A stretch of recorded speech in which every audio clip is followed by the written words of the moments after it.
All right, parents, we are going to collectively take a deep breath because today we are diving into every special needs parent's worst nightmare.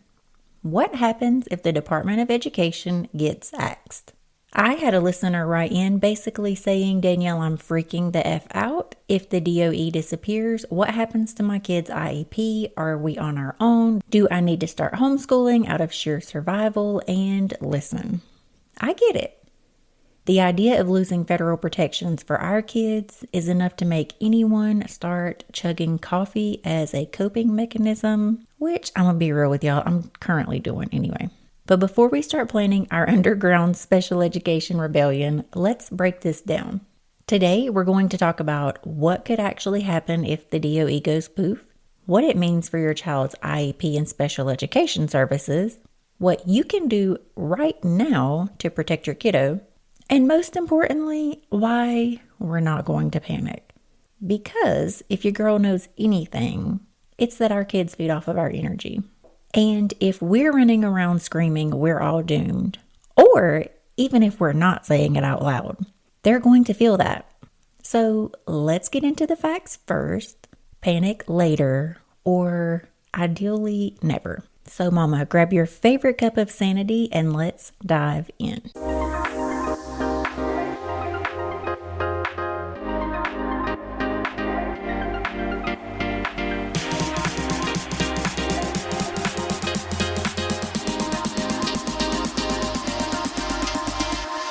Welcome back to Chaos and Caffeine, your go-to podcast for ADHD parenting, a little bit of sass, and a whole lot of real talk. I'm your host, Danielle Kelly, here to make sure you don't completely lose your shit while raising neurodivergent children. Now, before we dive in, let's take a deep breath. No, really. Because today we're talking about something that has a lot of parents, especially those of us raising neurodivergent children with IEPs, freaking out.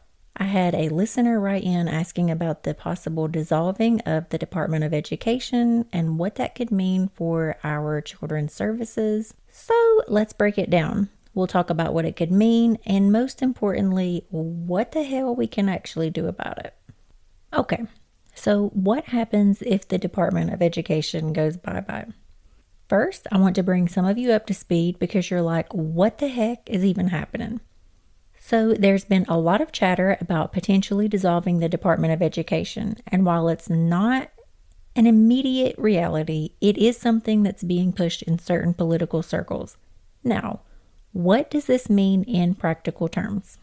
The Department of Education is in charge of enforcing federal education laws, funding public schools, and most importantly for us, making sure kids with disabilities get the support they are legally entitled to.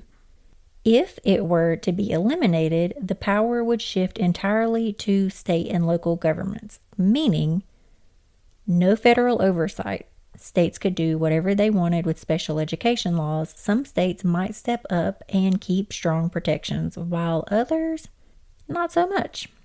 Funding nightmares. Federal funding for IDEA, Individuals with Disabilities Education Act, could be cut or even become unreliable, which means schools might start tightening resources for kids with IEPs. More parent advocacy will be needed. Without federal backing, we will have to fight harder for services, which, let's be real, is already a full-time job, baby. Looking for some new toys and tools that your ADHD kiddos will love? Play Therapy Supply has you covered with a great selection of toys, games, and fidgets that can be used by ADHD children, their parents, caregivers, and professionals alike. From fidget toys that help children calm down, de-stress, and focus, to social-emotional learning resources to help kids understand their feelings and emotions, to games and activities designed to improve emotional regulation. Play Therapy Supply has it all. For thousands of items and fast and free shipping, visit playtherapysupply.com today. Sounds overwhelming, right? Yeah. But here's the thing. Panic won't help us. Our kids feed off of our energy. And the last thing we need to do is let our anxiety trickle down to them. And I don't need to remind you who will end up with the stress from that extra anxiety. What can we do about it? All right, now that we know what could happen, let's talk about what we can actually do, because sitting around doom scrolling and stress eating potato chips is not an action plan, even though I have been craving Doritos, so that's something to look into. Stay informed without spiraling. We're going to follow advocacy groups like COPAA, the Council of Parent Attorneys and Advocates, and Rights Law. They break this stuff down in non-politician speak and will keep you updated on what's actually happening. Get cozy with your state laws. If the Department of Ed were to dissolve, your state would call the shots. Start looking into your state's special education protections now so you know where things are heading. Build your advocacy muscles. If we lose federal protections, it's going to be even more important to know how to advocate effectively. This means learning how to write airtight emails, knowing your child's rights, and getting comfortable being that parent in IEP meetings.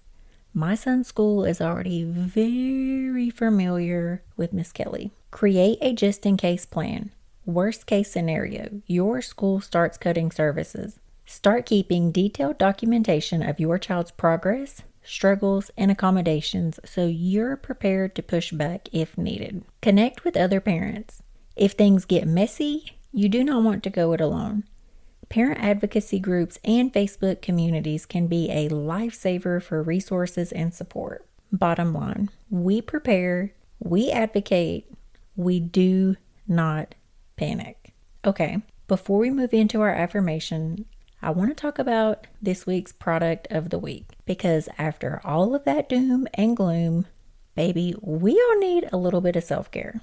Let's be honest, raising kids with ADHD and dealing with the potential collapse of special education protections is a lot. That's where onlinetherapy.com comes in. This site offers affordable, flexible therapy options, and let me tell you, therapy has been life-changing for me as an ADHD parent. So if you need someone to help you work through the stress of advocacy, meltdowns, and general chaos of parenting, definitely check them out. I'll drop the link in the show notes. All right, y'all know I like to close out with an affirmation, because if we can't control anything else, we can control our mindset. This week's affirmation: I am my child's safe place. No matter what is happening in the world, they can always count on me to be their advocate, their comfort, and their biggest cheerleader. Let's say it one more time. I am my child's safe place. No matter what is happening in the world, they can always count on me to be their advocate, their comfort, and their biggest cheerleader. Repeat it, write it down, tattoo it on your forehead if necessary. We've got this. That's it for this week's episode of Chaos and Caffeine. If you found this helpful, make sure to subscribe, maybe leave us a review, but definitely share it with your fellow ADHD parents. I want to help more overwhelmed moms and dads find this little corner of the internet. I'll see you next week, same time, same chaos. Until then, stay caffeinated and keep fighting the good fight, my friends.